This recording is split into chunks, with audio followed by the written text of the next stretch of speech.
Wes Anderson's ninth feature film, Isle of Dogs, his second stop-motion film, is a stunningly beautiful, darkly humorous, and poignant fantasy set in a dystopian, near-future Japan. A man-made disease causes all dogs to be quarantined to a trash island off the coast of the fictional city of Megasaki. An all-star cast including Greta Gerwig, Bill Murray, Bryan Cranston, and Edward Norton, including many notable others, voice these gorgeously animated characters whose textures and movements alone are enough to make the movie appealing. Wes Anderson's style has always really focused on his extreme attention to detail and the curating of scenes through creating colors, textures, putting specific objects in scenes that have certain contexts, and just for like the well-trained eye, part of the fun of seeing his film is that you're kind of watching a giant collection of Easter eggs that all point towards some kind of ideal world where every little thing that's in it has a meaning that sort of goes back to the greater whole of what it's doing. One of the things that I always like to track with when I'm watching a movie is the representations of realism in the film and what are the assumptions that the filmmaker is putting out there about what we think is real and acceptable within the context of their film. And one of the things that Isle of Dogs really played with quite beautifully was the juxtaposition of the anthropomorphism of the dogs.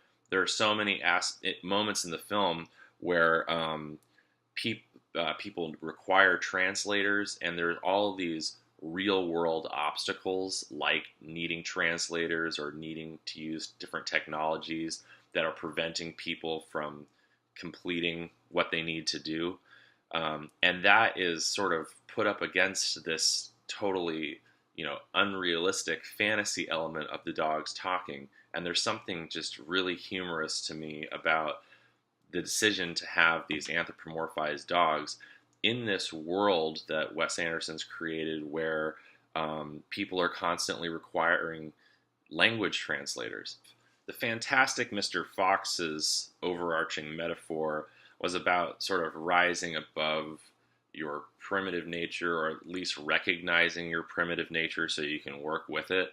Isle of Dogs is a little less carnal of a film, and I felt like had a more optimistic kind of message. Not that Fantastic Mr. Fox isn't optimistic, but the things that it really focused on here were the importance of loyalty, highlighting the goodness of the characters and their need to love and work together. And I know that sounds kind of cheesy, but it was pulled off in such a way that like almost was like, it had a very deep emotional resonance, and the connections that these dogs made with each other were very psychologically realistic to me. I felt like their needs and desires and fears were, spot on with a lot of viewers' needs and desires and fears. It was kind of a fight against maybe some place we might be heading where we don't value those things as much. The future apparently in the film is visualized as wanting to replace all real dogs with robot dogs because it's better or more efficient, or they're just, it's the way they're going. And it's what the film really wants to hold on to is the human connection. And even though it's told through dogs, it's as though that point is heightened even further because of the disconnect. Probably between the years of 17 and 19, Rushmore was my favorite movie. I had the big double-sided poster on my wall in my bedroom, and I really, really enjoyed that film. It was, at the time, I felt like it was unlike anything I'd ever seen. I loved the sort of categorical precision of the film and the way that he told stories with all the title cards. And seeing Isle of Dogs really reminded me of why I loved that film so much. One criticism that I've read about this film is that it seemed cringy to people because the Japanese culture is so exaggerated in the film.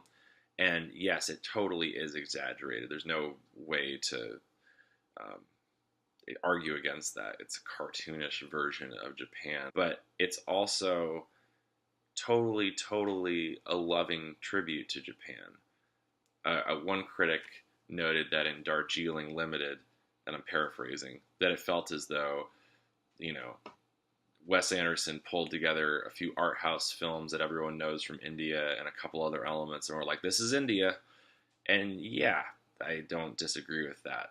But I didn't feel offended by it in any way. I felt like this movie was so in love with Japan.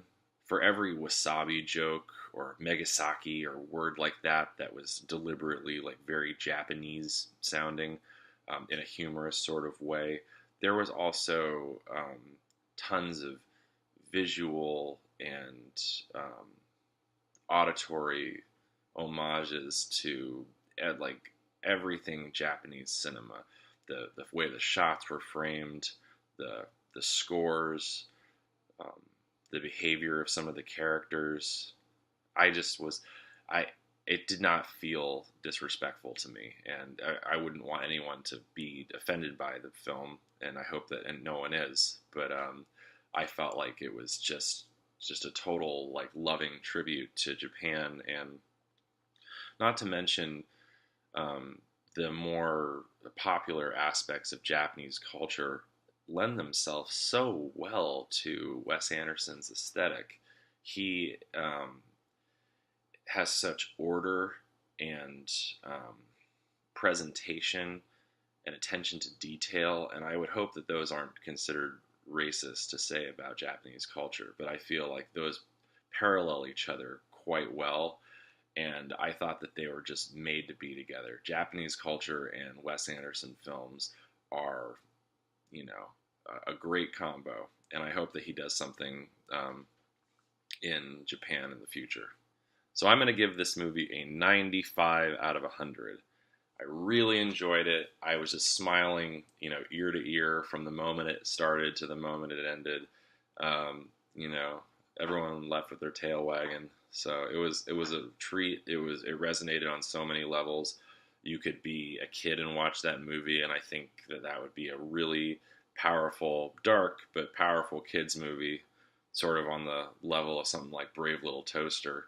I don't know, just the way that he combined images and ideas and things in that film was just really fun to watch. It was really fun to watch. It was fun to watch as like a cinephile. It was fun to watch as a Wes Anderson fan and just a lover of animation. It was one of the best animated films ever made, hands down. It's the longest stop motion film ever made, beating out Coraline. And it's a huge achievement. I really am impressed. It was better than I expected, and I went into it with really high expectations. So